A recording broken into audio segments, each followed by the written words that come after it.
gone full circle a little bit because we're actually now on municipal water just because not I can't tell a difference between where we were at and where we're at now, but we reached a point where our well wasn't supplying enough water for the system. But like I said, when we first started and we were dealing with the dirt, a lot high calcium in the water and all that. It was really affecting us when we didn't have REALice. Then once we got REALice, it really wasn't affecting it. I didn't see it affecting us much at all. And now going to municipal, I personally don't see any difference between when we had the high calcium water with REALice and the municipal water with REALice. Um, you know, And do you know anything about that municipal water? Do you still have a lot of hardness in it? no, no, you know, maybe is a little, maybe a little cleaner with our equipment or whatever. But I haven't really seen much difference. So, Yeah. um, so really, it's come to, we did do the filtration. Like Dan Craig had told us to do the 3-stage filtration from the well before it gets into the system. Um, and that seemed to help as long as the filters kept getting clean, kept clean. Um, you And do know, you still have that filtration system in place now that you're using municipal water? we don't need it. No, No. we don't need anything.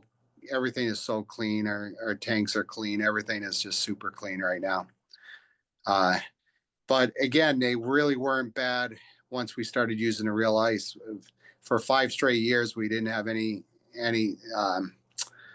any of the calcium buildup in the tanks or anything.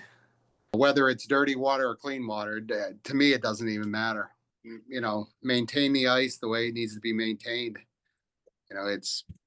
We don't have any problems, zero problems, and that's what I tell everybody when they call. We've had so many people calling us about the REALice system, and I tell them the whole time is just once you can figure out the proper procedure you need to follow for your rink. Um, like I said, we've had zero. We have no problems. Well, that's really good to hear. So you're saying take proper care of your ice. What would you say were your top tips for ice makers that they should be doing? Um, we just make sure that uh,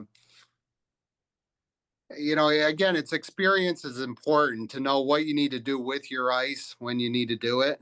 Do you need to dry shave it after somebody's hit it real hard? Do you need to just, if it's just youth groups, you can go real light with the wash water, or real light with the mop water.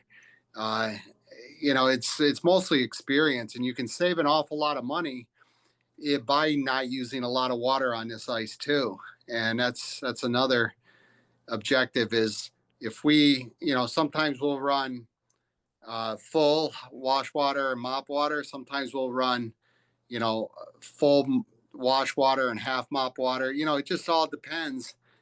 Sometimes we'll go half and half, and it'll be a cost savings to us. Um, so when the ice doesn't get hit that hard, we don't see those deep grooves, and we very rarely see a lot of any deep grooves in the ice right now, anyways. So if other than high school boys and college, men, and maybe the college women, we really don't have to even go full mop water out there. We go full wash water, except if there's a lot of variables involved with everything. But what I found is if I go full wash water and I can adjust the mop water as much as I need to, that's the best way to go to get the best cuts of ice and to get the fastest ice out there. Too many water challenges. The only thing I found we have to treat, we got to temper our water. Otherwise, it gets it gets really chippy. Especially for And the figure skating groups. Figure skating groups chip it out quite bad if you don't temper it. Okay. And have you raised your brine settings as high as you should? Yeah, I'm running around. Last year I had it up to 26. Okay. So We like that. yeah, So, and how thick are you keeping your ice?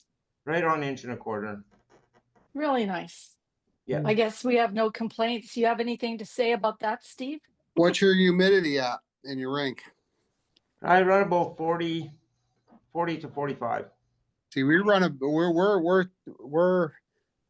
somewhere in the 60 to 65 range with Oh, humidity, and we don't get that chipping. usually ring temperature, we try to keep it about 10. What would that be in? Well, that's cold enough. I think it's like 48. That would be Yeah. like 48 degrees. Okay. Yeah. Yeah, I think I'll just do a So, conversion, Steve. you know, yeah, and Convert I 10 found degrees if I Celsius to Fahrenheit. yeah, I found if I go to if we have our dehumidity on too low, we do get chipping. But so Okay. yeah, I would experiment a little bit there and try to keep. We held Do U15 provincials last year, and the ice was perfect for it. They loved it.